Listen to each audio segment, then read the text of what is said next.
Welcome to Jurassic Park. Not even supposed to be here today. I'm just a fucked up girl who's looking for my own peace of mind. Welcome to the party, pal. I'll be back. I'll have what she's having. I'm gonna make him an offer again. Here's looking at you, kid. You're gonna need a bigger boat. All right, Mr. DeMille, I'm ready for my close-up. Hello, I'm your host Jim McLean. Welcome back to another episode of More Than Pixels on a Screen, a spoilerific movie review podcast brought to you by Banterflix. This week, we're going back to the 90s as we talk about arachnophobia and all things creepy crawly related. Joining me on this pod, someone who he ain't afraid of no spider. It's Adam Neeson. It's not quite the Spider-Man I enjoy. No, it's not. No, it's a different kind of Spider-Man. Whereas I say, we're back in the 90s. The Spider movie that give a lot of people the EBGBs when they think of the old arachnids. And yeah, going to be talking about it. And the key thing is, you've never seen this film before. No, but it is one that I know the cover of quite well. It's one of those, I went in the extra vision and seen the cover of that and went, I'll not be watching that. Not for me. So I know we're kind of usually rambly a while. And I do have an apology. I should get this over and done with right at the start. So, I'm sorry, listeners. I'm sorry, Adam. Our last podcast was out a couple of days later than scheduled. I was doing so good. It's been an unspoken thing that Jim should get the podcast up every Monday. Yeah. And listeners, I'll let you into. So usually the message will be from Adam, if he's not in the bath having an idea. Bubble. Yeah. Or if he's not sleeping, it'll usually be on a Monday afternoon. Hey, Jim, pot up yet? Pot up yet? And usually I'm like, yeah, it's either just gone up or it's just going to be going up this evening. You messaged me early in the week, about 8 o'clock in the evening. Pot up yet? And I was like, no. And I know it's late because we're recording this week's pod, and I haven't even got last week's out yet. But after this recording, people will be guaranteed. I'm going to go home. I will have went home, and I'll finish the edit, and you'll get to hear you and I talking a lot about shit. See, listener, you'll have listened to it. Yeah. And then now you're listening to this. I feel like we're in a Chris Nolan movie somewhere. I was going to say, Whose shit are we talking about now? Insomnia? Yeah. Just can't sleep. I just want to know when the pod's up. Yes. So someone go down. Don't even get me in. It's the star-studded cast. Marty Scorsese. Stella Black. Did you see Al Pacino says on stage the other day that he's never done cocaine in his life? I don't believe that. That man's lying. Through his veneer teeth. I don't believe. Do you know what that's as big a lie? That's like anyone, if you've listened back to our previous pod, and maybe you're one of those people that, let's put the old hippity-happity Banterflix More Than Pixels on a Screen pod on, listen to it with a group of friends, you hear Adam and I talking about shitting ourselves, and there'll be one person in the group going, never happened to me. Liar. You fucking shit yourself more than anybody. Pacino's definitely shit his trunks. On cocaine. On the Oscars. Oh, what do I see? My pants full of cake. Yes. So this is not even the Ramblecast. No. That's for a couple of weeks' time. But Adam, do you want to kick things off? I know we're promising to be structured, coherent. That doesn't mean we can't talk all things.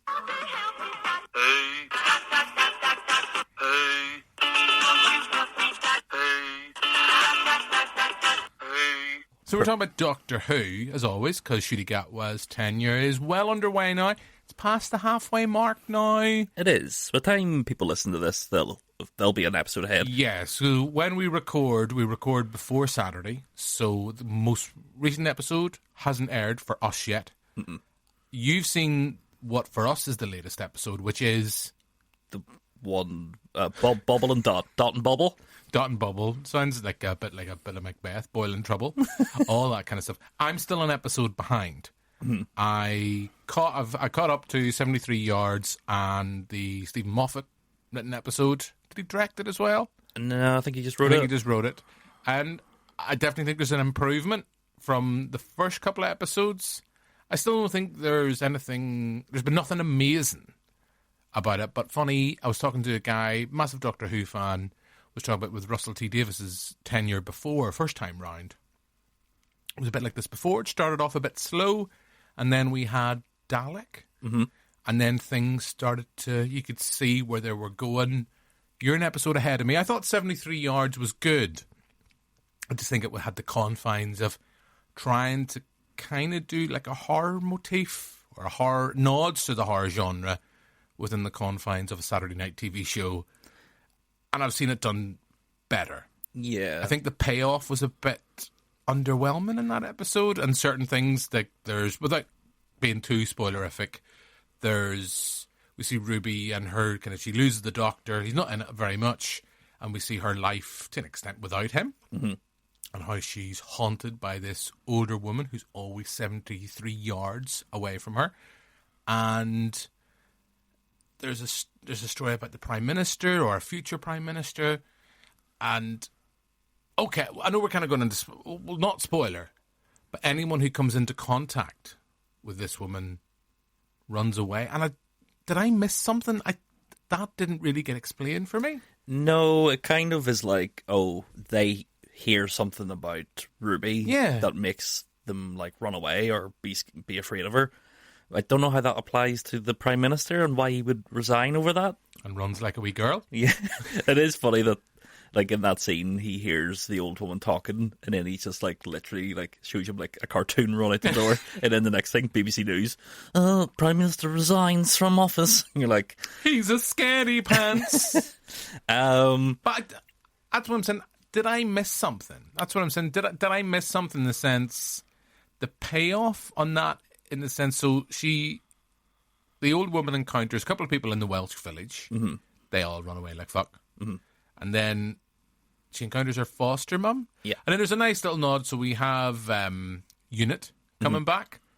Nice little nod there. And then it's not even so much that they run away or they seem to get really angry with her. Yeah. As if, like, you're fucking about. It's not clear, and I suppose that's... I heard you talking about how Ruby's acting. Well, that's the sticking point for the episode for me, where I think Millie Gibson, it's tough. I didn't enjoy her acting to begin with, and then for... them to go, well, Doctor's not in this episode at all, and she's to carry the whole thing. Also, now this 18-year-old girl is playing a 4-year-old woman. Stick a pair of glasses on her. I'll make her look old. Can I be the pervy, sleazy guy, though? She looked hot, though, with glasses. Well, no. She was still 18. Yeah. Hiya, Sydney 3A. She has glasses and Mrs. Webb. She does. That episode, I don't know, when it gets to the end, not to spoil it, but it takes place in a hospital, it was kind of freaky, but then the fact that there was no sort of payoff, I didn't even want to learn, like, what the old woman was, but when it kind of explains what it is and what it isn't, you're kind of just been like, alright, like, there's no real... No bother. Yeah, you're like, right, okay, and it doesn't seem to... And you were a bit underwhelmed by the Moffat episode. Yes, But, I mean, I know you didn't spoil it for me, but we have the future companion. Mm-hmm. Now, I'm still intrigued. Maybe again, with watching, I was kind of catching it up. I was catching up in episodes. I was watching something else. I said, I've got a couple of episodes of Doctor Who to watch. I'll sit down and tune in. Is that the character? Are they doing the kind of the classic Stephen Moffat thing? Is it that character will become his future companion? Or is it just, here's this actor potentially playing a different role? Like a bit when we first introduce, or I know it's not a different character, but when we first get Jenna Coleman's character introduced in the Asylum of the Daleks, and I'll not spoil, but the reveal for her character, I guess that is ultimately revealed later on with Moffat about why there's various incarnations of Jenna Coleman's character. Clara, if I'm right, the various Claras knocking about the old Whoverse. Is that going to be the future companion, or is it just happens to be the actor playing that role, or is there something I've missed? Sorry, as I burp again. I'm not too sure, because the Doctor does make a little comment to be like, I'll be back to check in on you, to the little girl. So I don't know if they'll revisit that just to get the new companion in. Either way, that episode, for me, whenever they were like, Disney's giving them a budget and they're going to go big, and then you just have another episode that's just in like a bad set. And Shooty... The set didn't bother me. I liked the premise. I liked the fact that the Doctor can't move. He's stuck on a landmine. Mm-hmm. It was a bit like the Disney ending. Everything's going to be all right. Yeah. And they were kind of trying to say stuff about war and war profiteering and religion. And there just wasn't really, again, much of an outcome. None of these episodes have had a satisfying ending to me. No, like definitely the Beatles one is just they're beat, time for a song for some reason. And in the latest episode, that's what I was going to ask you. You've seen it, I haven't. What's your general thoughts? it wasn't great. Again, another Doctor Who episode where the Doctor's hardly in it. Okay. And the payoff to that episode, although it is extremely great acting from Shooty as the Doctor, it is, without spoiling it, Russell T Davies tries to make a comment on race, and it's sort of a hard show to talk about race, and especially racism against black people, when the majority of the characters on the show have always been white. Yeah. Now, that's me trying to say something without spoiling it for you. Yeah. But most of the actors that are on Doctor Who for the last 60 years have primarily been white people.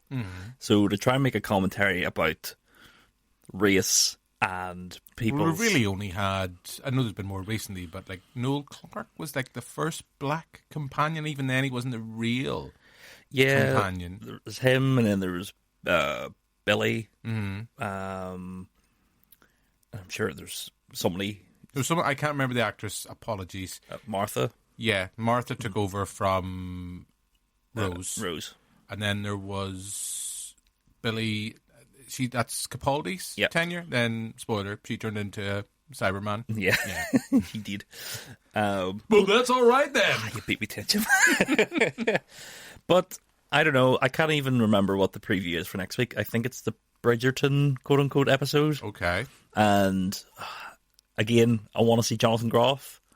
Because I love him, and it seems to me this is where the budget has went for the whole season, for all these outfits. Don't know. Like, I've been so disappointed. Not even disappointed. It's just like, I watch them and go, okay. I don't get that same excitement. Do you think, and I know we'd need to move on to Arachnophobia and spiders, do you think there's a sense, particularly with Davis, what he's trying to do is what he did really well first time round, which is kind of different because that was Doctor Who coming back. It had been off our screens. Now he's coming back. The general view is that Doctor Who had got a bit stale, a bit bloated. There was too many ideas, like the Timeless Child and all that kind of stuff. And he was meant to be coming back on and simplify it and bring it back forward and kind of put it in the right direction. And I will give credit. He has said, right, we're not going to retcon anything. He's going to say, right, what has come is still lower.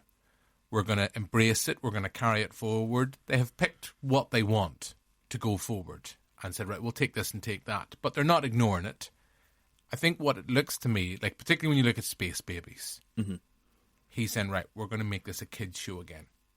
And it's going to be, we're going to get the young viewers in, get those wee bastards hooked. And then they'll be the ones that'll be coming back, oh my God, I fucking love Doctor Who. It's fucking... Don't know why they're talking like they've smoked 40 a day. But... it's kind of what he did before. In that sense, he made like Doctor Who in that sense of like the Eccleston idea. Although I know Eccleston will not have a good word to say about Russell T Davies and his tenure. But it's that sense of like the Doctor will look at the villain of the week, wink and smile and say, well, I'm cleverer than you. Do you think there's that sense like Moffat kind of... I think that's for me of the new era, that's been the high point. In the sense that he was like, right, those people that came on with Russell Davies, they're now older. So they can deal with stuff a little bit tougher.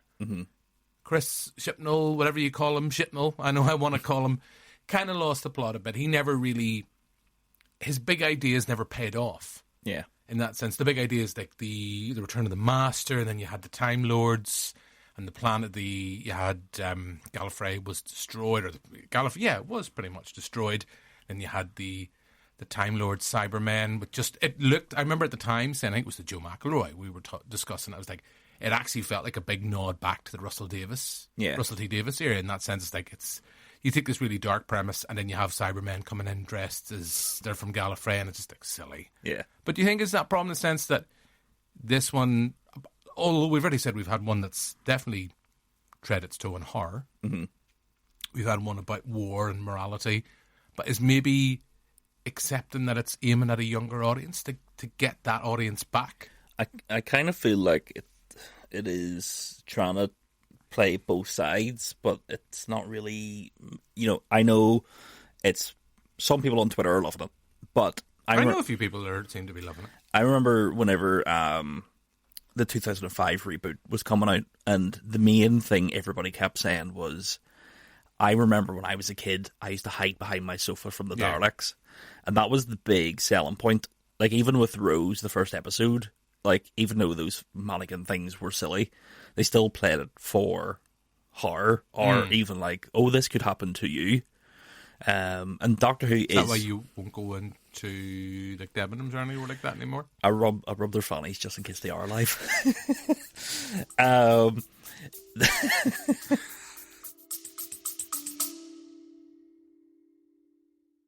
Welcome to DMR, Dewey's Movie Reviews, an Australian-based podcast reviewing all the latest and greatest movies out there, all of the newest series on streaming platforms, an interview here and there, and of course all the celebrity goss as well. So if you're looking for a high-quality movie and series review podcast, look no further than DMR, Dewey's Movie Reviews, the red carpet treatment.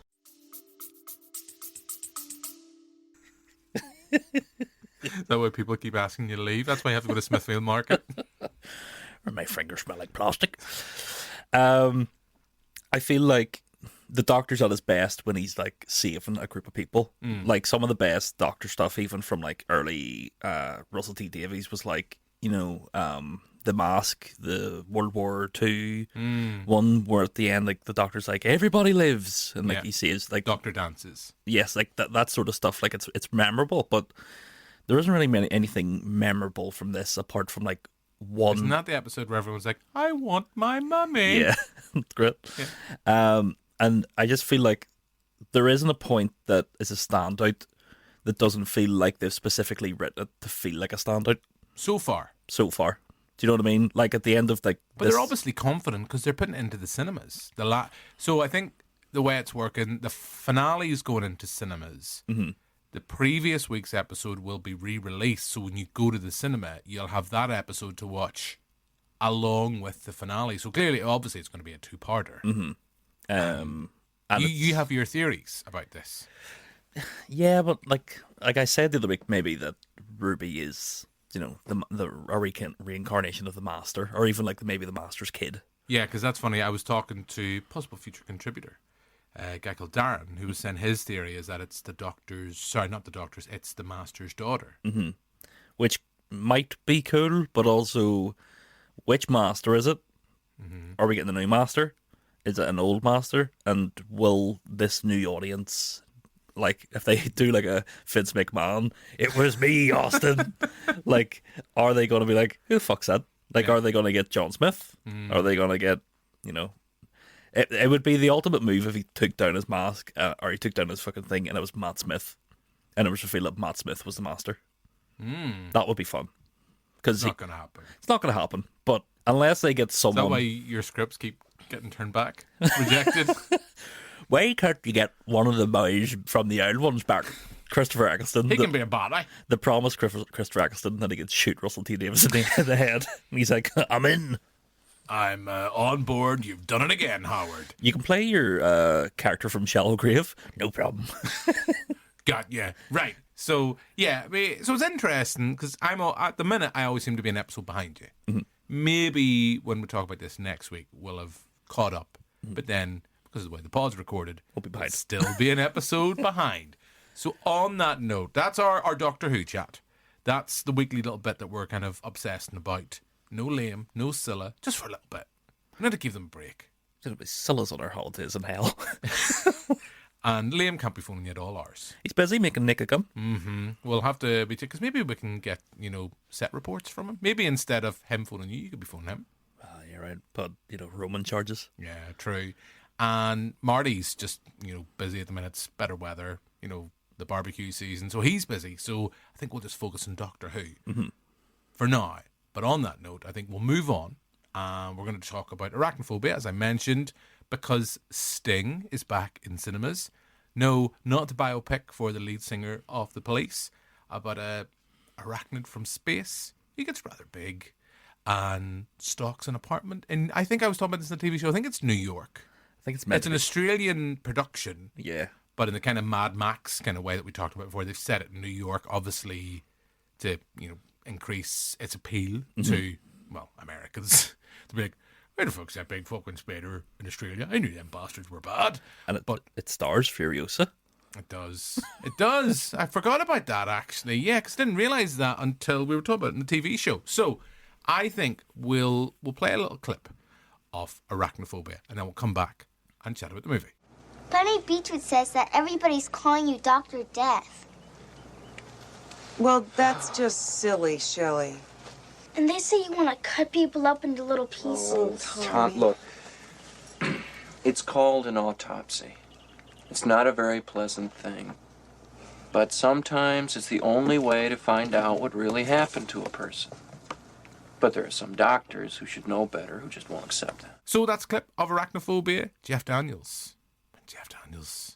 When's he ever in anything? Well, yeah, I was going to say when's he ever in anything bad. He can be in bad films, but he's not bad. No, he's always good. He can be in bad movies, but he's never bad. So I was obsessed about this film when I was younger. You were talking about going into the video stores and seeing the poster of the spider and the moon, and kind of it feels like a nod to E.T. Yeah. Because you can't do anything in front of a big moon and not think, where's that fucking wee E.T. bastard, flying over with Elliot. But here you have the spider, I think it's in a tree, and it's just kind of hanging down and just like, hiya, I'm coming to bite you. I'm going to get you, motherfucker. I don't know why I went like that, but that's the way spiders talked back in the day. So you didn't get as far as the poster. I was brave enough. I didn't go see it in the cinema because I'd have been 8. And as previous pods will know, Ghostbusters 1980, Ghostbusters 2 1989, I had to be ejected from the cinema. So there's no way my mum was ever going to risk me going to see a film about scary spiders. Also, your mum couldn't pronounce it when she got to the till. What do you call that? Paracetamol? Yeah. A wrecker. We'll go see Back to the Future. We'll go see Back to the Future instead. So, I remember renting it at Extravision, and my mum got it. And think of the case of, like, maybe we had it for a weekend. 2 viewings. It took. I think I tried to watch it twice. The first time, and it's not a spoiler, so I guess we should kind of give some kind of setup to the plot. So, in a nod to Madam Web, Mrs. Webb, apologies. We have a group of explorers, group of kind of their, what would we call it, the term? Not explorers, researchers. Spider hunters. Yeah. So we have a team of spider hunters. They're not sadly in Peru. I think, are they in Venezuela? Yeah. They're in Venezuela. They're looking, kind of exploring the kind of territory. They discover a new species of spiders that seems to hold a grudge. Like, it really does. Like, you killed my friend. I'm going to stalk you. And it weirdly shakes its fist. Yeah. At Julian Sands. It's like, I'm going to get you. I'll get my revenge. So someone, a photographer who's there, gets bit by the aforementioned spider. They think, I just died. Sorry, he wasn't well. He had a wee temperature. Yeah, that's the weirdest. No one notices the big kind of mark on his hand. It's like, he's fine. He wasn't well. He had a wee cold. I'm not going to lie. At the start of it, I was kind of losing concentration. Do they ship that body back to Jeff Daniels? Like, not to Jeff Daniels, but they ship him back to the town. Okay. So Jeff Daniels is the doctor, and it seems to be the same town that, like, they're both doctors, so they might kind of maybe meet at conventions, kind of like the town you expect Doc Hollywood. That kind of picturesque, idealized America that Americans have largely white. We were talking about this earlier on with Doctor Who. I think it's pretty much a largely white cast, if not entirely off the top of my head. I can't think of anybody. No, that's so classic 1990s blockbuster, why we oughta. But yeah, the photographer is in Venezuela. He's taking photos of the various spiders and creatures that they encounter when they basically just go, here, see that big tree? They just throw a lot of smoke in it and then just doof, doof, doof, doof, doof. And like Julian Sands' character is just like, I'll just wear a wee hat. In case anything falls on me. Do you think the start of it is very... Because I was watching it with my girlfriend, and when I showed you the shots of Venezuela, she was like, oh, they've clearly ripped off Jurassic Park. And I was like, actually, it came out before Jurassic Park. Yeah, I think Jurassic Park watched this and were clearly influenced. Well, it's produced by Kathleen Kennedy, and Frank Marshall also is the director. So I think there was a wee bit of Stevie Spielberg being like, here. Yeah, I'm nearly certain. I think this is Frank Marshall's directorial debut, and I know he went on to direct Congo, which is written by Michael Crichton, who wrote Sting of the Dump and Jurassic Park. All right.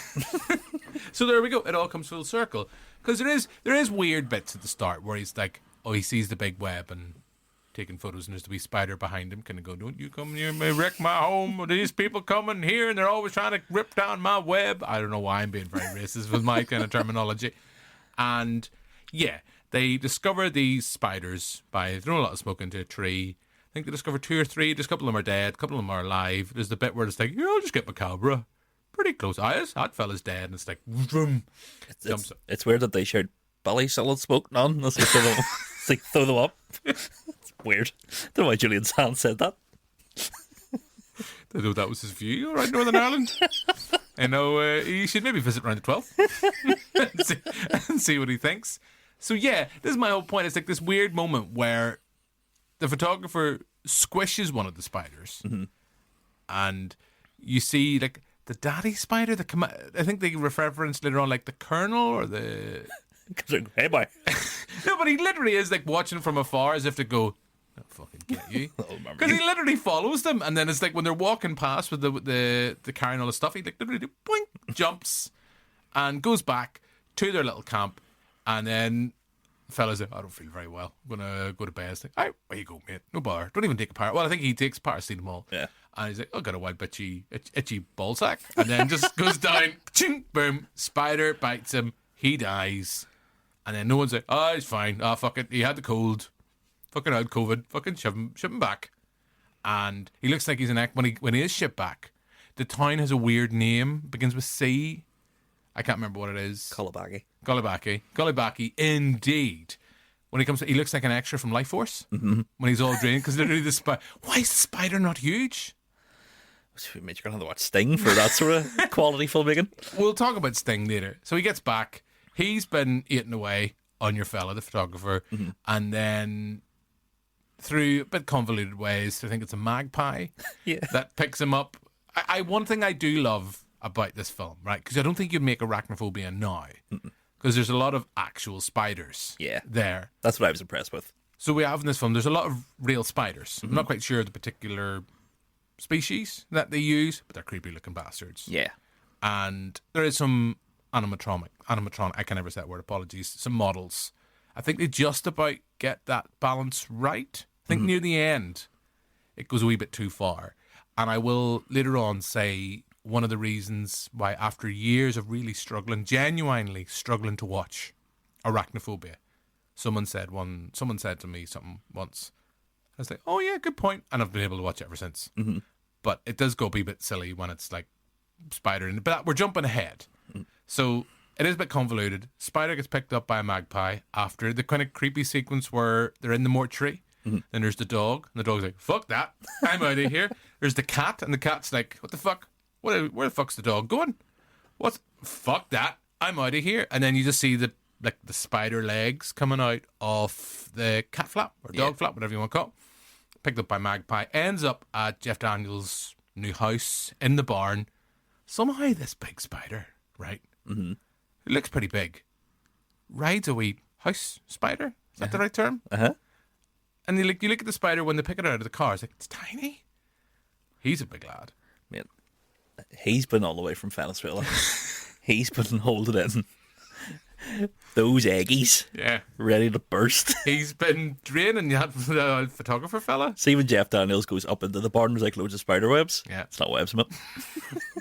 Spider jizz. It's that guy, Peter Parker, first time he discovers that skill. Don't come in at me.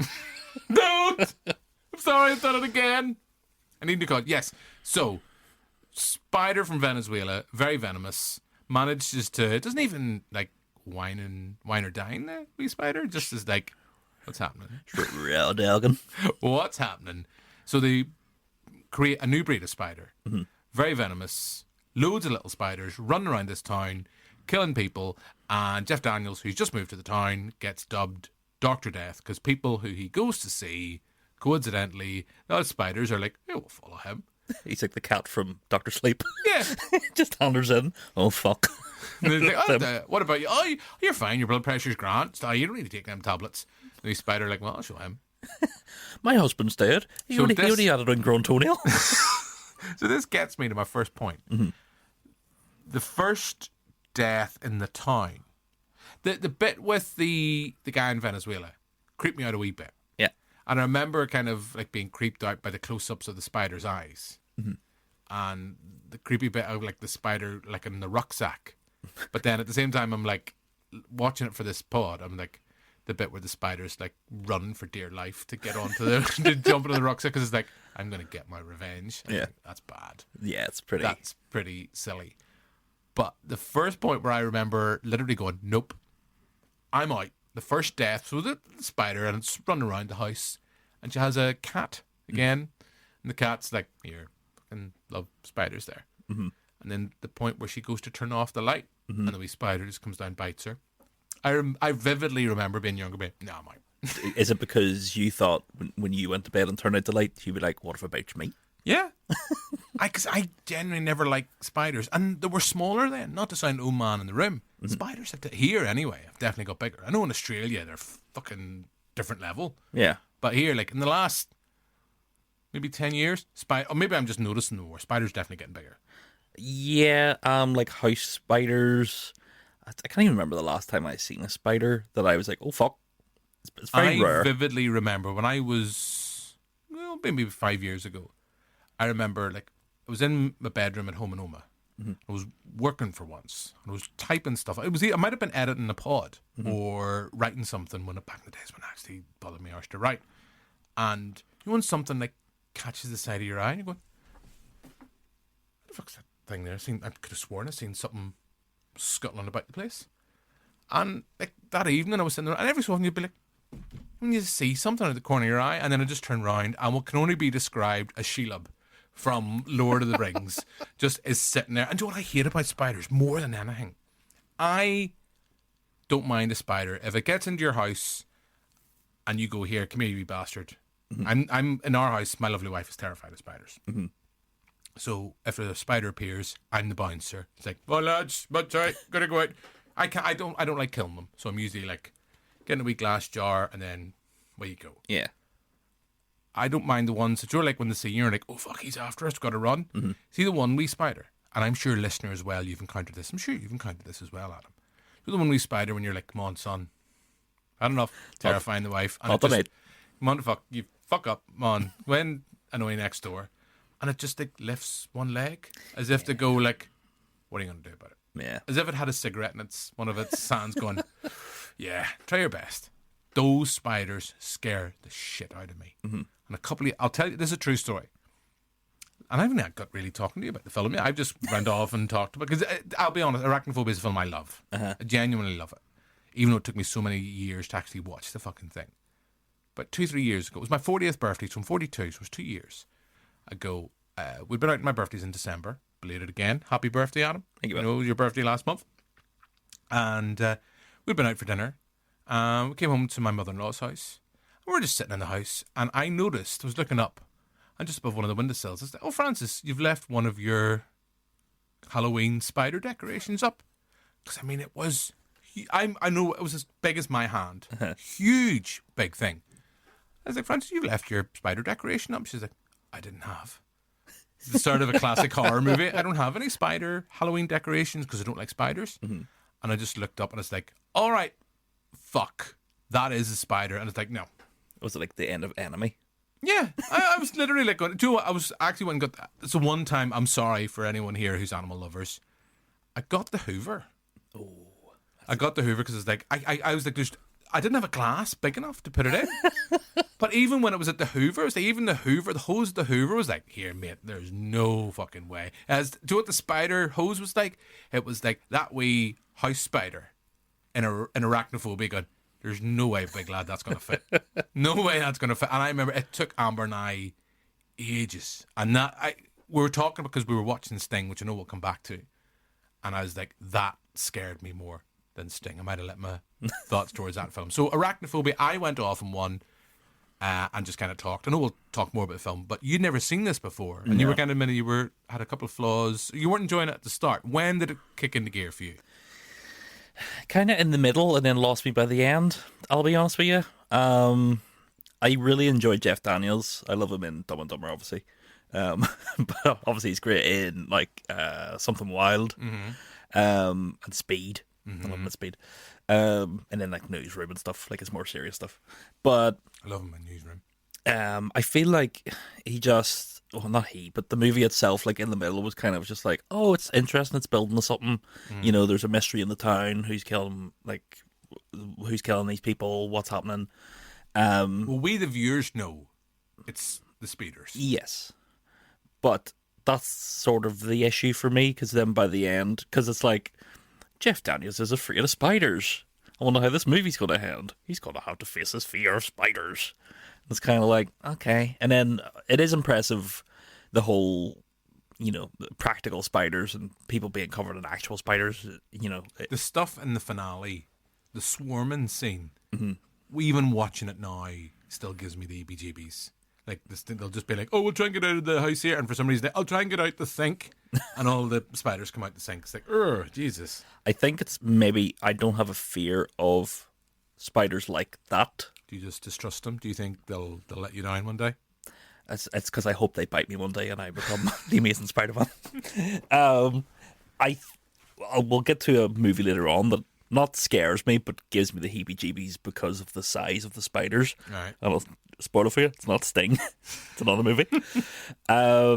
So by the end of this movie, it has an incredible cast, I think, of character actors from the 90s. Yeah, really impressive. And I love seeing Julian Sands and anything. Rest in peace. And then, of course, John Goodman comes in and fucking steals the show. Can I be honest, right? Do you know what really was jarring for me watching it? And I never noticed it before. The soundtrack is really weird. Mm-hmm. So there's not much of a soundtrack in the film. But particularly, like, with John Goodman's character, isn't it Dilbert? Dilbert, yeah. He pops up. There's this weird kind of, like, we're in a comedy movie motif. And yeah, I know he's playing this kind of, I'm your common exterminator. I ain't afraid of no spider. I know what needs to be done here. Mm-hmm. But the soundtrack for him is weird. And then there's kind of there's a soundtrack for the main kind of, obviously for the film itself. But just, it's tonally, the soundtrack feels weird. I think, because apparently, I mean, you'll confirm this, they are rebooting Arachnophobia. Yes. James Wan is producing or directing. I think he's just producing. Or Blumhouse, I think, is it? Blumhouse, yeah. Of course, they have their spider legs and everything. Yes. They're rebooting it. And I just think in my heart of hearts, I don't think it'll... Because for me, as much, I probably am looking through this film like a bit like Ghostbusters, where if we had Dr. Juliana Monteverde on, she'll sit here and she'll go, here's all the problems in terms of the gender representation and the characters like Peter Venkman in Ghostbusters. And I go, I can't disagree with anything you say. I still love Ghostbusters. Yeah. I know Arachnophobia is a flawed film. I still have such a soft spot for it. It's that sense of coming back to like Ghostbusters 2. Mm-hmm. I remember being petrified by that scene with Vigo the Carpathian. And that was kind of one of the things I think about. I think of like being a cinematic experience going, I literally note to previous pod, shipping pants. Well, I didn't literally. But with Arachnophobia, I think of that scene with that woman who's a lovely woman. She's trying to help Jeff Daniels' character out. And she's like, you need to get some... It's like Bruce Wayne in Batman Begins, or sorry, The Dark Knight. It's like, you come to one of my fundraisers, you'll not need any more money. You'll not need any more money for your campaign. Or you'll never need... I can't remember what Christian Bale said. Sorry, he says it more like... But that's this lovely wee woman who everyone else is like, you're not the old Hollywood doctor. And the doctor in that is a cunt. Yeah. He's like, yeah, I'm going to retire. Come on up, buy a house. Come on, a couple of months' time. Oh, when you get there, here, I'm not retiring. I know, that is weird. He's like, because at the party where it's like we're full of really annoying people, he's like, this is my second in command, so whenever I retire, not anytime soon, no. It's just like, whenever he pops, it's like, no, I'm not retiring. No. Not retiring. Everyone else is like, yeah, maybe thinking about maybe going to Hawaii or anything. And then as soon as Jeff Daniels appears on screen, no, not retiring. Not retiring. Jeff Daniels just wants to go back to San Francisco. Yeah. And deal with the quakes. Yeah. But, yeah, apart from Cunty McCunt Doctor, I admit there's flaws with the film. And it's but that sequence with her, there's two scenes, right? The other scene I didn't mention, later on in the film, when the mortician, that's the word I'm looking for, when the mortician and his wife, I know we're just in full spoiler territory, but it's a film from 1990, come on kids. Well, you'd never seen it, so I do feel bad. But their death, and then when they discover them, and I know it's a really bad puppet or mannequin, yeah. But when I was younger, like maybe about 10, and that spider coming out of the mouth, yeah. Oh, I literally remember it's like watching Arachnophobia. It's like I'd stopped it, and then Mum was like, "Mom, okay, we'll watch it." Because my mum was great at that type of thing. It's like, right, come on, we'll watch it. We'll watch it again. You know this bit's going to happen, so we'll be grand. We got through that, and I'm sure there's other creepy bits and bobs happening between then. There obviously was more deaths, but then there's that sequence, and I remember going, "Look, Mum, I'm out, Mum." Got up. I was like, "This big spider coming out." No, I'm out. And it's weird now watching it, it's 42. The death that creeps me out the most, and it's only because something similar happened to me years ago, is the footballer. When it's like the spiders in the helmet. Yeah. And it's like, I wasn't in American football and got bit by a spider, but I remember years ago, because I live in when I was growing up, I grew up in Oma, countryside, putting on my wellies. And I was like, put on wellies, like, what is that? And kind of took the wellie off, and then I was like, and I, nothing compared to what spiders are now, but the spider came out and I was like, no. Jeff Daniels, help me. Help me, Jeff Daniels. And it's weird how the other bit of Arachnophobia I remembered is the old sleazy spider in the shower. Going down between the jebbages. That seems to be a 90s staple. Because they do a similar thing in Bird on a Wire. Because my lovely wife and I were watching this, I was like, is it in this film or is it in Bird on a Wire with Goldie Hawn? There's a whole thing about a spider in the shower and it goes down and it goes in between her cleavages. Her bulbs. Yeah. And I was like, I'm not sure. And then as soon as Truman was like, told you, remember that bit, all right, love? Don't you worry. Paused this many a time. But there's no basic instinct, but sometimes you got to do what you've got to make the best of what you've got. For me, it's sort of a movie that, I don't know, because I said, like, this reminds me of, like, I thought it was directed by Joe Dante for years and years. It could have done with a bit of that Joe Dante humour. A little bit of tongue-in-cheekish. I think John Goodman does try to bring some humour to it. And you do need that character. He looks like he looks in Matinee. I think that's what reminds me of the... And that's a Joe Dante film. That reminds me of the Dante of it all, because that big Matinee poster with John Goodman's big-ass face. But I think, maybe if I watched this back in the day, it might have, I might be getting a little nostalgia hit from it, but watching it now with just fresh eyes and kind of just like... So does the swarming scene not do anything for you? It's cool, but when you grew up watching Creepshow and had the cockroach scene, I mean, it's like... I also love the fact in that swarming sequence, it's a wee bit like... Because the other thing I haven't said, there's a couple of stupid deaths in this film. It's like Julian Sands. Death in this film is buck stupid. It's like, there's a very venomous spider in there. you know what certain parts of the web are for. And he's just like, again, it's a spider that holds a grudge because it's like, ding, ding, ding, dinner time. And then the spider just jumps off from completely off camera from the different point. It's like, I've been watching you. I've been waiting for my moment because it's Michael Myers. Yeah. It's the Michael Myers spider. But his death is silly. But the swarming sequence, a bit about it that's really weird. It's like they go into the house and the guy that's Julian Sands' assistant is like, just be cool and be calm, just walk through. And it's almost like, has one of these spiders got a gun? Or something. It's like you don't want to set him off. Or has he got a knife and he's going to be, I'm going to get you. Do you ever see that Conan sketch about the dog dog? trainer? It's one of my favourite sketches. You probably need more humour.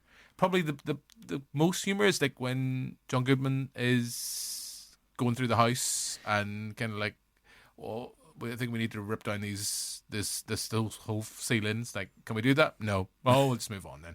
He's doing the Father Ted. Yeah. Ted, who built this door? It's shite.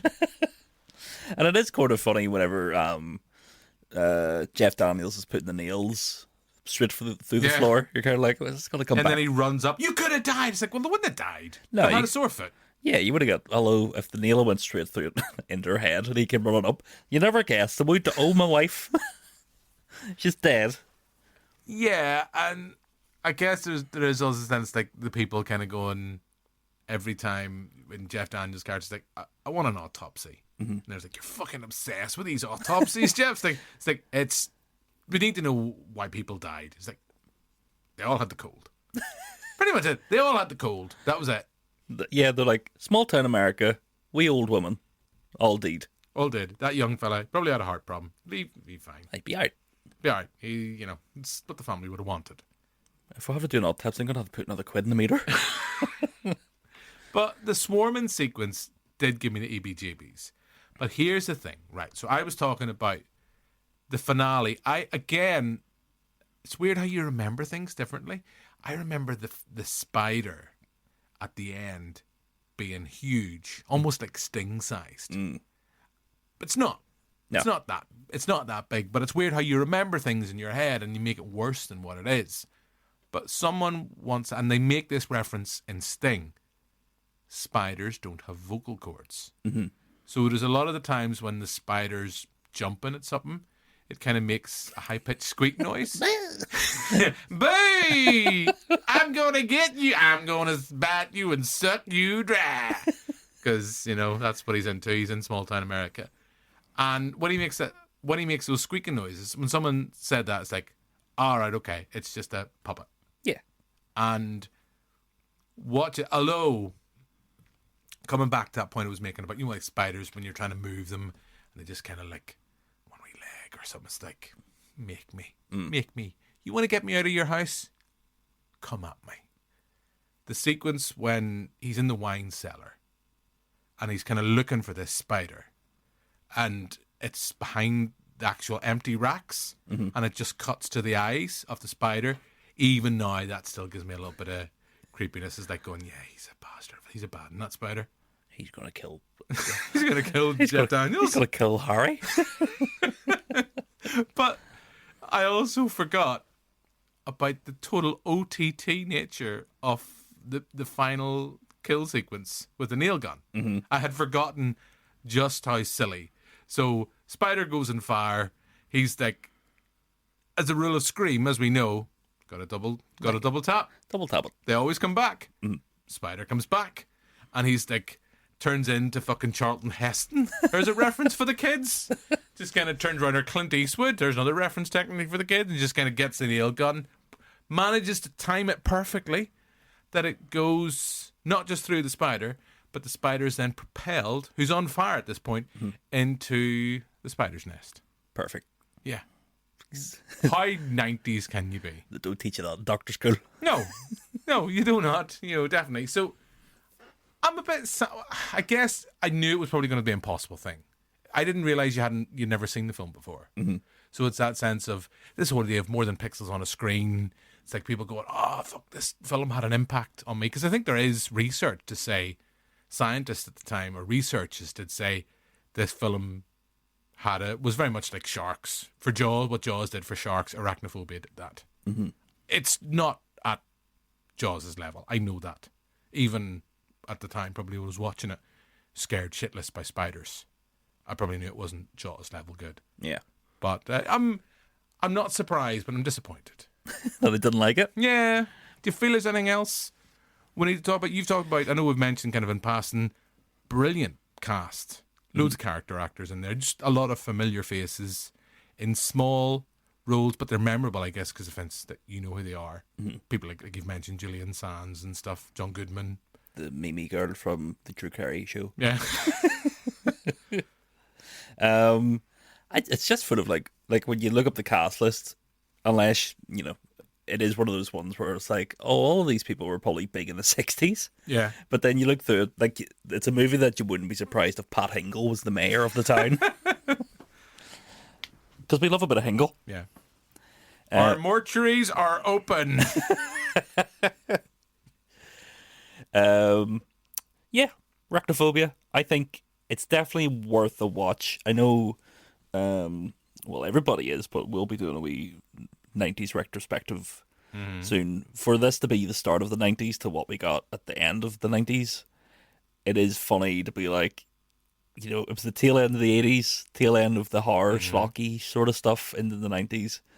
And it is the perfect, whenever I was watching it, say if I wasn't like a movie guy, just looking at it, looking at the cast, looking at how it was filmed, I'd be like, this was definitely filmed in the 90s. This is not an 80s movie. As I come back to the point where, you could hit that with the 80s as well. The fact that there's not a black person. No. I'm nearly certain, apologies if I'm wrong, but I don't think there's any central role is spoken by a black actor. Like, even when they go to Venezuela, it's not as if they have, the guy, like, even, and the guy's like, what'd he say? To that sort of 80s. Yeah. I could be wrong. I know I only watched this 2 nights ago, but I think it is a very white cast. It's like Nightmare on Elm Street. Yes. It's like Elm Street is the whitest street in America. Yeah, well. Up until 3. And then it gets good. Yeah. Okay, so Arachnophobia, I like it. I accept it's flawed. I guess it's that rose-tinted nostalgia, the fact that it creeped me when I was younger. So I have that nostalgia, that front. You're watching it now as, 32? 31. 31. It doesn't have the same effect. Doesn't have the same impact. So this is a point then where we broaden it out. I thought we could talk about other spider movies. I've already done one apology this week for not getting the previous pod out soon enough. I was meant to put out on social media and say, hey guys, what's the spiders in movies that give you the creepy deeps? I forgot. I've been really busy at work. They've called an election. We've less than 4 weeks to the election. The kind of basis for this was Sting, which is out in cinemas. Been out now for a couple of weeks. We've both seen it on last week's TV show. We reviewed it. I was really underwhelmed by it. Yeah. And I think it's a case the trailer's better than the movie. Yeah, and it's also just a weird, like, it kind of doesn't know whether it wants to be this weird family drama. Yeah. Or an out-and-out horror comedy. Because the exterminator guy comes, yeah, and he's like hamming it up and making it really funny, quote unquote funny, like John Goodman. But then there's like the Force storyline that's going on, and you're just like, who gives a fuck? And then the kid towards the end turns into like a Macaulay Culkin type, and you're like, what is this? And also, spoiler, but it's at the start of the movie. It's not a spider; it's a fucking alien. So, like, you need to have arachnophobia. No, you're just like, oh, I'm afraid of fucking. And plus, it has vocal cords. Yeah, that's weird. Yeah, I said in the TV show I wanted to be creeped by it a little bit. I wanted to be sitting in the cinema seat going, ooh. And I think the film I expected going in was something a bit like James Gunn's Slither. Yeah. That's the kind of film I thought it was going to be. There's definite nods to Alien in the kind of sense that they're kind of going through ducks and stuff, and that you can't do that type of reference. And there's close-ups of the spider when it's about to attack someone, and it looks like the alien. Yeah. In Scott's film, I suppose, to an extent as well, with Cameron's film as well, Aliens, everything that's been replicated. I was underwhelmed. It's the sense that there's a couple of nastier moments in it. And I would love to know two things, if I could talk to the director. One, is it based on a short? Mm-hmm. It feels like an idea for a short that has been expanded. I know when James Oliver was on the telly show, didn't like the fact that the wee girl's called Charlotte, which I didn't mind. It was like, it's like, do you know what? It's like, that's a nice little nod. If you're gonna do it that type of thing. But it also feels like a film that's been cut. And I do wonder if maybe, like, Your Old Uncle Liam, when maybe it hits home video, will it be a harder cut? Will it, because it's a 15, will there maybe be an 18 version? Because there's certain sequences, like, there's a couple of really nasty death scenes. Mm-hmm. Really, pardon me, I keep burping tonight. Apologies. There's a couple of really nasty death scenes. There's one involving the Exterminator, spoiler.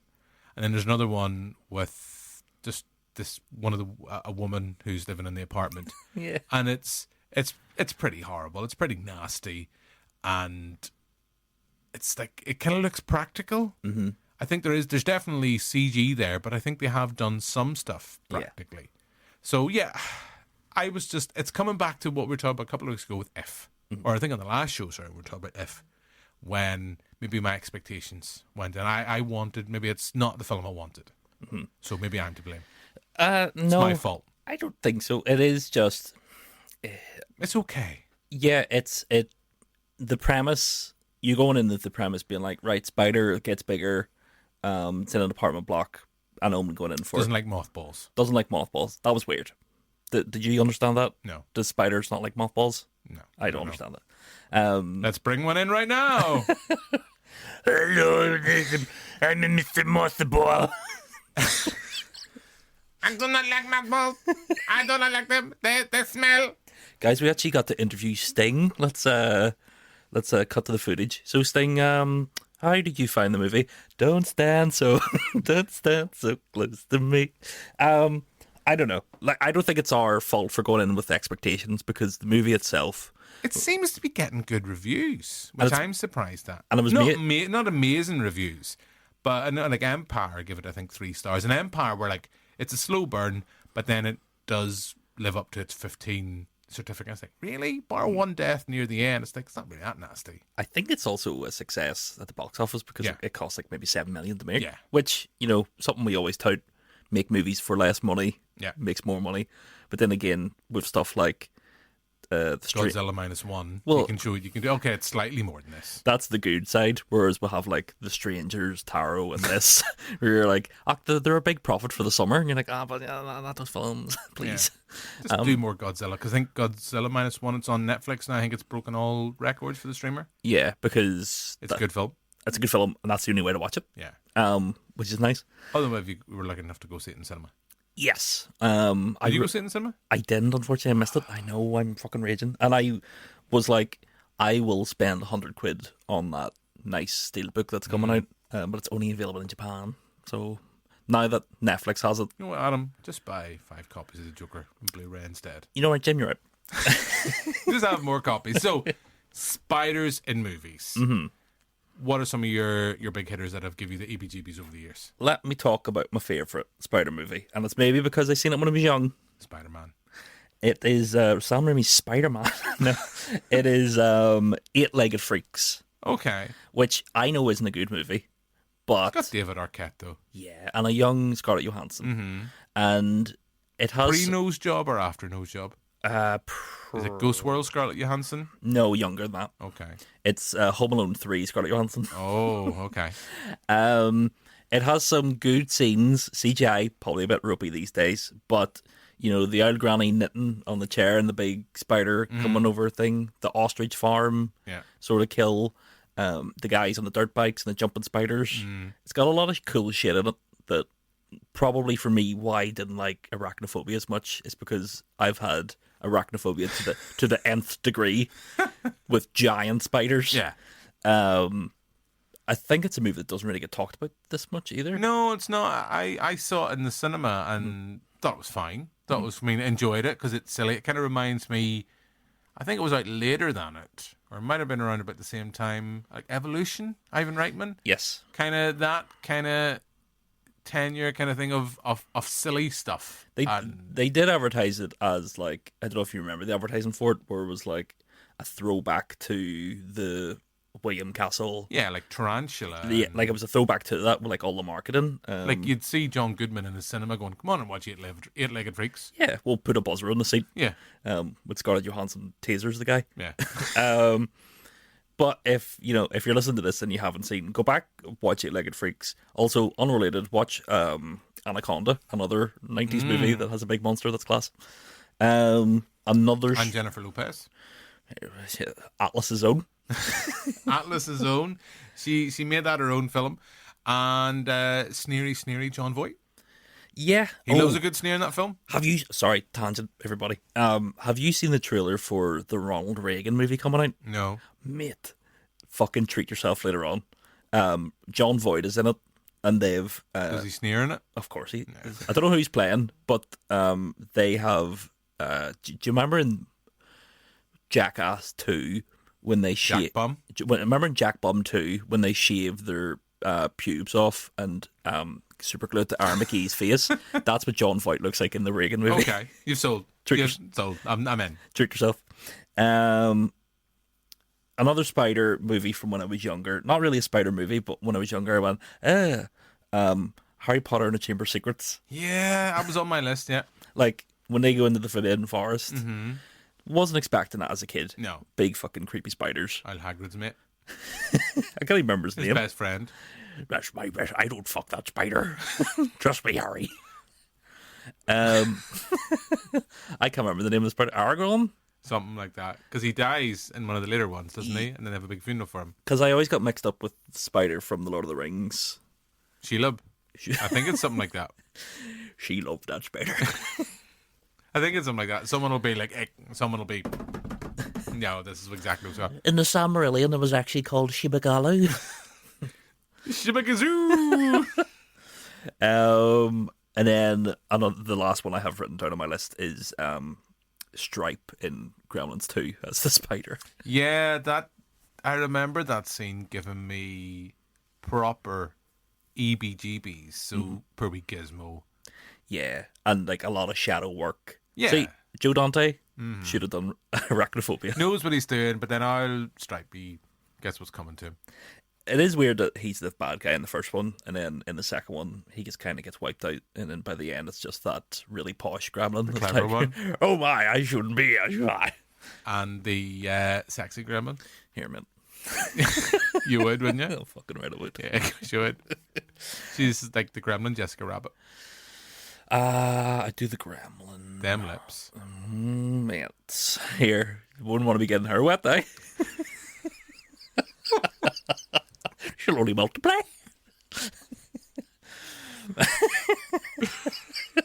Keep this in.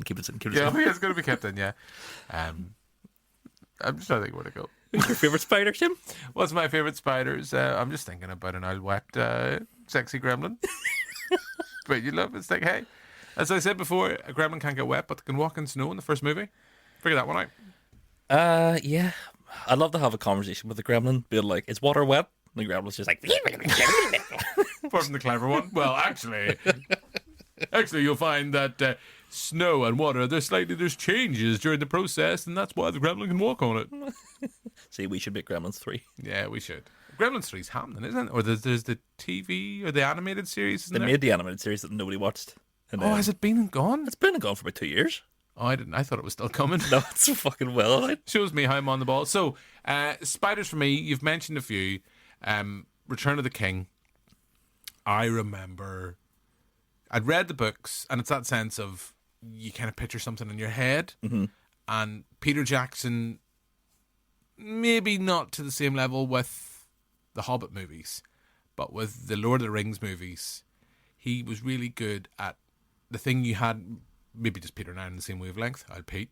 But it's that sense of how he pictured something in my head. It's kind of like how I thought of it when I was reading the book. Yeah. And the spider in that. Oh.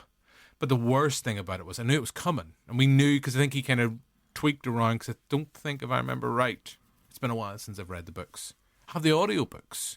have the BBC. If you ever want to listen to the old classic, I'm someone I love radio plays. I've been listening again to the old Hitchhiker's Guide to the Galaxy plays, and that's my comparison point. In Hitchhiker's Guide to the Galaxy, a book I love, radio play I love, you have those pictures in your head of what those characters looked like. When the movie came out, it's like, you're not my Zaphod Beeblebrox. Have you, Sam Rockwell? You're not my Zaphod Beeblebrox. You didn't think Mos Def was perfect for the film? No. He was not my Ford Prefect. No. He was not my Ford Prefect. But Martin Freeman, great bit of casting. Yeah. Alan Rickman as the voice of Fantastic. Marvin. I just didn't like the design of Marvin. Mm-hmm. I know I'm being stupidly anal about stuff, but I remember that spider being just the thing of nightmares for me. And I know last year we were talking about Killers of the Flower Moon, and people talk about should have matinees or intervals in movies. Mm-hmm. But the Oma Cinema where I watched it, if it was longer than 2 hours, they did an intermission, and it was literally at the point where they just entered the spider's lair, and it's like, I don't know what's happening here. Intermission. You're like, oh, for fuck's sake, you mean I've got to sit here for another 15 minutes? Go and buy more popcorn. I'm not going to enjoy this ice cream. Yeah, I know what's coming. Can I just get the spider bit over and done with? But yeah, Spider in Return of the King. I was thinking about it. I mean, I did mention, I know it's tenuous, the facehuggers in Alien, because they're kind of like spider-like. Andrew Garfield Spider-Man. Mm-hmm. Scared the shit out of me. I only said yes. I like Andrew. I like Andrew's Spider-Man. He just got screwed over. We'll talk about that in a few weeks. Yeah, we will be talking about that in a few weeks. Other Spider. So I was thinking about this. Might potentially be Gremlins 2. Mm-hmm. There's a transformation and someone turns into like a half man, half spider. In my head, I was kind of thinking, is it the Time Bandits? Oh. But then it's like it's not in the Time Bandits. He just kind of, it's Death. Mm-hmm. Oh God, the name of the actor has gone completely out of my head. It's going to be the original Freddy Krueger before Robert Englund, David Wagner, and he just kind of swells up to it. I think he just becomes a huge, big, like red inflated. He just inflates. So I don't think he's in Spider. Mm-hmm. There's something in my head about a man. He's transformed, but I think it might be. I think you've hit the nail on the head. I think it might be the sequence in Gremlins 2, or of course in the classic Spider-Man animated cartoon when he turns into Man Spider. That did freak me out when I me was as well. younger. Because I love the Spider-Man cartoon. Because I know we've had X-Men 97. If anyone's listening, if they ever want to make a sequel to that series, there's something that definitely deserves it because it was never finished. Spider-Man was just off with Madam Web. Have you watched 97? Yeah. Have you finished 97? Mm-hmm. Have you seen who's at the end of it? Watching the television? Maybe I haven't seen the end of. Okay, I'll say nothing then. Okay, maybe I haven't seen. It's Madam Web. If I have, I didn't notice it. Or is it a post-credit? No. It's when it's kind of like, here's all the cameos. No, I haven't watched it. Okay. Either that or I've missed it. Okay. Because it kind of, the thing with X-Men 97, I loved X-Men 97, and then it got a wee bit, do you like when manga gets a bit deep and weird, and you're like, I'm not into half this mythology. I don't understand half this. Are you talking when Charles is in space? Yeah. Yeah. And you're just like, when did that happen? I don't remember this.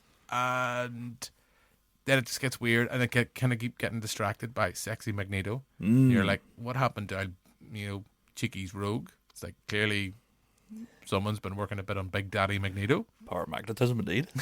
Indeed. I'm trying to think of other. I'm sure there's obvious things. I know you may. Oh, I've remembered one now, and it's not just because I looked at my phone. I do remember Spider that gave me the EBGBs, and it was from the movie, not the series, because I'd never watched the series long enough to know if they pop up in it. But in The Mist, there's the creepy spiders with the kind of, I think it's like acid web, or they shoot acid. They're going through like all manner of fucking hell and nastiness kind of emerges in the aforementioned Mist. Mm-hmm. But I think there's a sequence where they're going through and there's little spiders and they spit stuff at people. Yes. And there's a really underrated film. Oh, The Mist. So good. Let's do a screening of The Mist, Jim. Yeah, we'll do that on the happiest day of the year. Definitely don't do it in January, in Blue Monday. Oh, no. It's a very depressing film. If only he waited 30 more seconds. Yeah. Was it the meme, the definition of someone who's impatient? Yeah. I can't think, is it that? I'm sure there's loads of, like, spiders in movies. I don't know. Like, whenever I was trying to research for this episode, I thought being like Harry Potter would have been. I can't really think of anything apart from like Spider-Man. But even Spider-Man doesn't really mess with the spider of it all. No. None of them really have, apart from Garfield, and even that's just the first one, kind of. Of course, when I say Garfield, I mean the lasagna loving cat. Yeah, not the Chris Pratt one. Have you seen that? No. No intention to. No desire to. I just know frustratingly it's outperforming Furiosa at the box office. But then it's a kids' movie. And it's only really barely. Yeah. I mean, but still, though. Yeah, I don't know. People saying about Furiosa bombing, it's like, well, the first one didn't really do that great either. And also, like, George Miller cars. Yeah, George doesn't care. Doesn't give a fuck. He's like, I'll still go off and make fucking Mad Max. I'll convince Coppola. We never spoke about Furiosa. No, we didn't, because the last time we seen it, we hadn't seen it. I think we'll keep that for the ramble. Okay. I think we'll keep that for the ramble, because we've talked about it, and we are starting to venture into rambly territory. We've already ventured off into Alien Romulus. I just want to say, just to tease people about Furiosa, I loved it up until Anya Taylor-Joy joined the film. Ooh, okay. I was like, this is perfection. Then she joined, and I went, uh-oh. I know where you're coming from. I didn't have as much of an issue, but we'll keep that for the ramble cast. That'll be out in a couple of weeks. So, yeah, in terms of our least favourite spidery things, not that many to choose from. No. Arachnophobia? It seems to be that, one, spiders are hard to work with. Yeah. So, unless it's like They're always method. Yeah. Unless it's like a big CGI spidery thing, yeah, there isn't really that much. And the demand, at the whole dressing room. Mate, they have to get fucking 8 pairs of shoes. Blue coloured flies. Blue earth flies? Yeah. One of the spiders, would you fuck the spider from James and the Jam Peach? Sorry, did you not know I was going that way? No, it's been a wee while, but she look hot. Yeah. Yeah, she's a big girl. Oh, man. Well, compared to the peach. Yeah, well, I mean, everything's in comparison. When I say peach, I mean ours. I think about it. Like, I mean, if you give me the choice between Lady Gremlin and the sexy spider, what about Charlotte as well? There's a Charlotte Webb's movie, but she's not scary though. No. Also, it's one of those ones where you'd love to just to take her out because she's a pain in the arse. You're such a fucking drag, Charlotte. Oh, fucking hell. Yeah, all right, fucking get over it, love. That's a weird movie. I never really watched that. I was a bit older for it. I did see it, but I remember the cartoon Charlotte's Web. I read the book. Mr. Fancy Pants. I can read. I think we read it at school. I think that was why. Yeah, I reread it as well, and then it was like, isn't the ending so sad? And you're like, I don't give a fuck about spiders. Spiders are dicks. Yeah. What if they crawl into my mouth? Yeah, because they rub their bits against you when you're asleep. You don't know that? Well, at least me and spiders have something in common. Yeah. That's what spiders do. Just in the middle of the night when they're like, "Are you sleeping?" Like, go on, just. There we go, big lad. Take it all in. Take it all in. So, yeah, I think what we've come from this is Arachnophobia is the best spider movie. Yeah, pretty much, yeah. It's like Jaws is the best shark movie. Yeah. What would be the if Arachnophobia is Jaws, what would be Eight-Legged Freaks to Jaws? Sharknado? I think that's being kind to Sharknado. That is being kind. That's being kind to Sharknado. Go Shark. Because you know what we haven't even mentioned? All those really shitty, schlocky B movies. Because there's loads of those kind of ones. Because I remember being at video stores and the covers always intrigued me. But I know in my heart of hearts that if I'd ever actually rented them, it's like films like Flesh Gordon. I know if I'd ever watched, was like, this is shit. Okay, there's some boobies in it, which is always a plus. But this is terrible. I think there's like Arachnid and there's like Arachnid 2 and stuff like that. Then there's the old technique. I don't know if it was Roger Corman, but they'd be like, call it Arachnid 3 or 4. There might not have been any others before it, but they'll be like, well, fuck, it mustn't be that bad if they've made 3 of them. Yeah. Do you know what always reminds me of a spider, but it's not a spider? Do you remember in Red Dwarf when Crichton takes his hand off? Yeah. And he's got the wee elbow and it's gone... Hey, we were talking about, actually just popped in my head, The Flash, mm-hmm. Kevin Smith, Oh, yeah. having Spider-Man. He wanted him to battle a spider, and that little nod, because a couple of weeks ago on the telly show, we were talking about the death of Superman Lives, what happened, and the promise that John Peters wanted Superman to fight a big spider. I want the audience to forget Wild everything. Wild West. I want to forget everything I've said about spiders. Wild Wild West is the best spider in any movie ever. And even Kenneth Branagh with his spidery legs. Don't you just hey that song? Do you want to hear before we wrap up? Do you want to hear Kenneth Branagh's story from me? Yeah. Sorry, Ken. He came to Dublin Road. No, York Gate. Okay, he did come to Dublin Road because I interviewed him very briefly. He was there for Belfast, the movie, Yeah. and Famously with all its spiders. And of course, being me, I'm a big Wild Wild West man, and everybody in the cinema knew this, on the staff. And whenever he was coming in, they were like, "You have to ask him about Wild Wild West." And everybody... I was going to say, they were going to say, you have to do the rap. I was like, "Can Coolio do a shift just for one day?" No, not Coolio. Cisco. Yeah. Sorry, I don't want people to not think I don't know what Wild Wild West is. Yeah. It's the best movie ever made. Yeah. So whenever Big Ken came, we were all stood about for a photo. And then he was going to leave immediately. And I was like, I'm not going to get him a chance to ask him about Wild Wild West. So just as we were like taking a photo, I just behind him went, I fucking love Wild Wild West. Right? And did he hear? Yes. And he obviously this is an official podcast, but he turned around and shot me the dirtiest look. And I went, I've ruined it with Ken.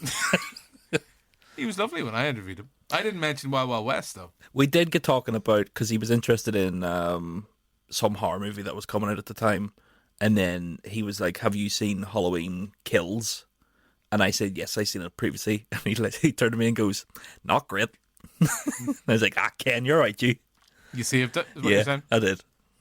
Then you were like going, here, but what about Wild Wild West? He's like, fuck up. Don't you just say that song? So yeah, on that note, the best spider movie other than Arachnophobia is Wild Wild West. Yeah. Or that brief little clip in The Flash with your lovely girlfriend. That reference went completely over her head, and probably 90% of cinema goers going, why is Nick Cage fighting a big spider? Unless there was a John Schnepp fan in the audience, people hadn't a clue. Or you've seen an evening with Kevin Smith. Yeah. So yeah, I think that pretty much brings this pod to a close. We've not been bad this week. We're just over the hour mark. So thanks for listening. Adam, we'll be back next week. This pod, I promise, will be out on its normal time. If you're not listening to this on a Monday, then Jim's fucked up. Feel free to message Jim. Yeah, if I fucked up again, I apologies, but I promise I won't. Message him pod ? Yes, text us in. There's a reference on the you can text us on the pod. I've seen that on Spotify. Does that work? A couple of people have messaged. Oh, what's happening? My mum. Just Kenneth Branagh. Go and get that fucker off the pod. But anyway, so yes. So that pretty much brings this pod to a close. Thanks as always for listening. If you've got this far to the end. As always, if this is your first time seeking us out, go back. You can find all our previous entries. Make sure you subscribe. You might want to check out the TV show. And or maybe you've watched the TV show and this is your first time listening to the pod. So thank you. We'll be back next week with another episode. But for now, until then, goodbye. Watch.